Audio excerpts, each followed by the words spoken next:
Hi guys! Magandang umaga! Welcome back po dito sa Gandara SIU channel for Showbiz Update. Nandito na naman nga po akong muli nagbabalik.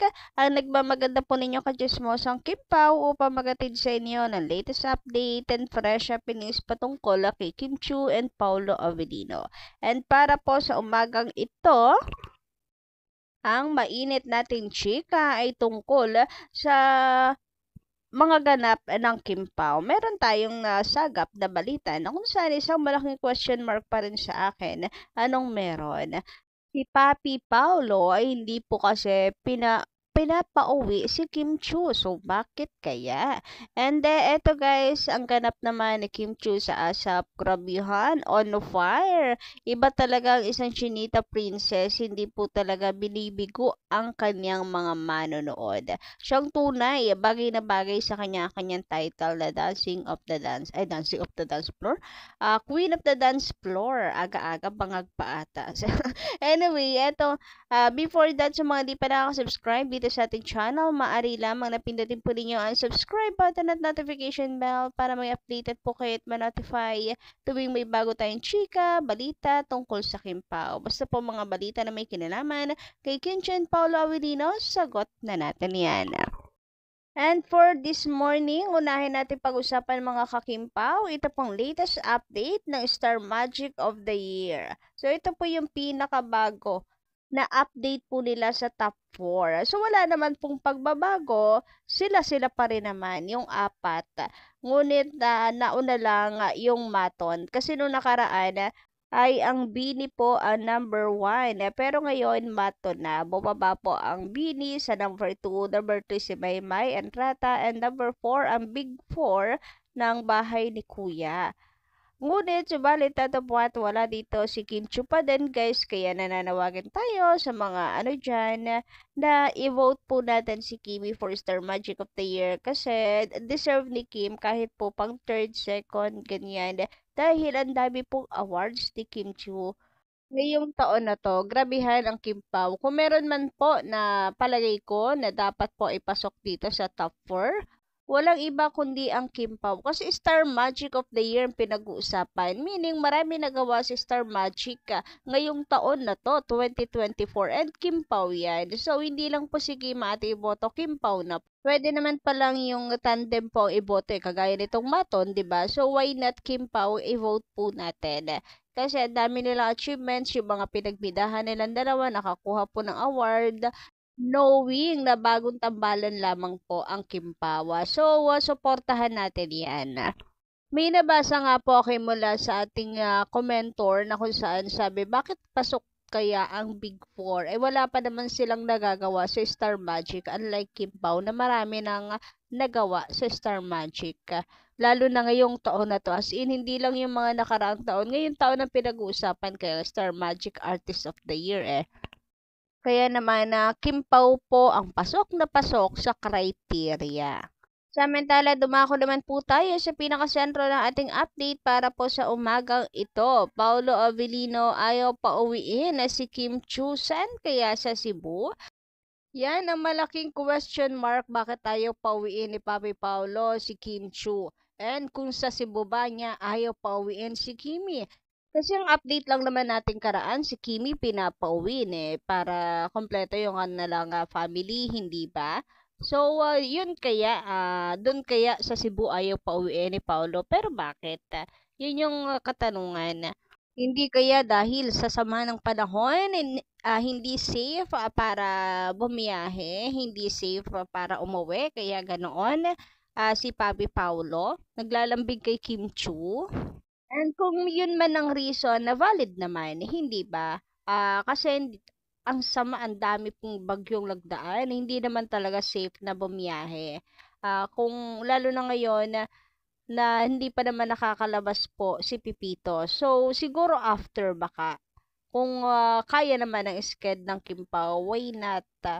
Sabi nga po dito na isa nating commenter na si Miss Leoncia Talian. Maganda raw umaga sa inyo, shoutout. Kim Chu, if there will be typhoon on the 22nd, can't you postpone your trip abroad?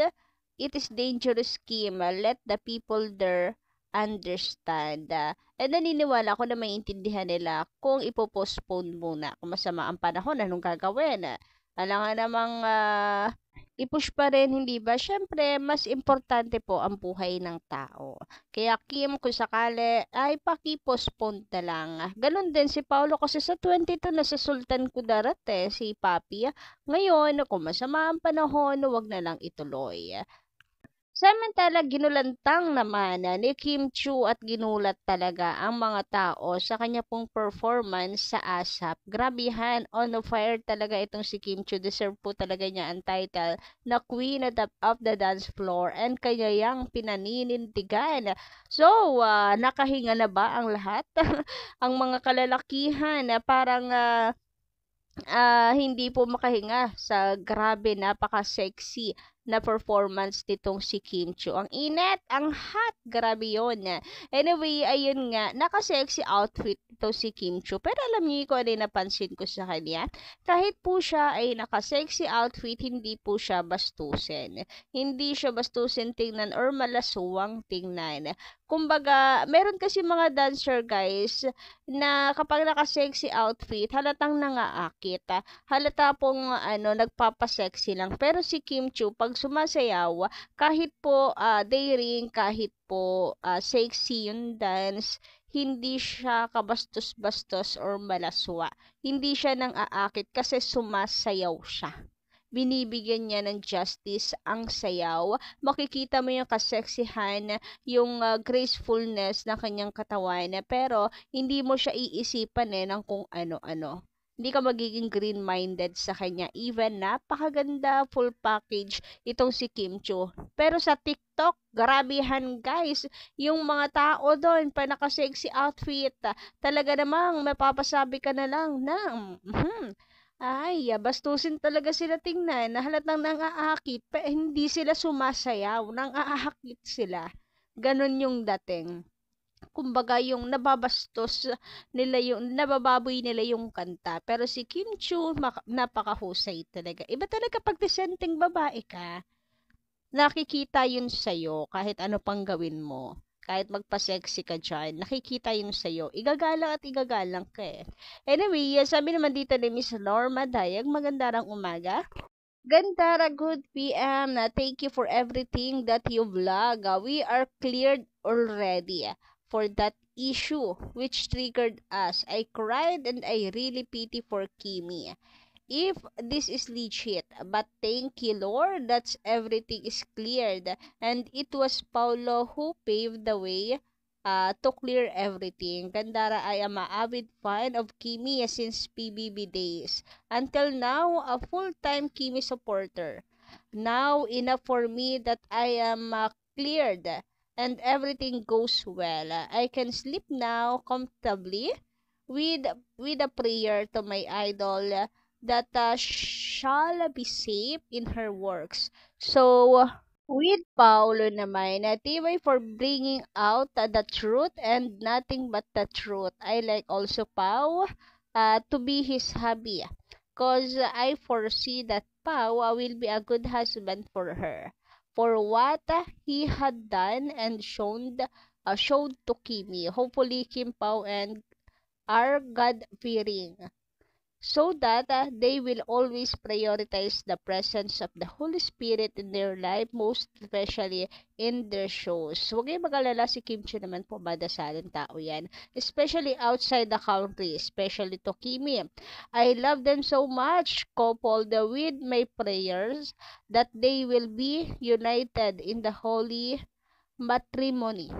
To all believers of Kim Pao, let's all give love on this Yuletide season. God bless to you, Gandara, for your legit vlogs to Kim Pao. Thank you so much po, And yun nga, at least si Paulo mismo ang bumasag po ng mga issue hinggil sa paninira sa kanilang dalawa ni Kim Chu. Nakikita po natin yung effort ni Pao para i-secure, of course, ang Kim Pao. O, diba? Nakakatuwa lang na ano man ang issue na binabato sa atin para paiyakin ang fandom, pero Kim Pao mismo ang nagpapatahan sa atin dahil si Paulo mismo ang kakampi natin. So, yun lang guys ang ating update.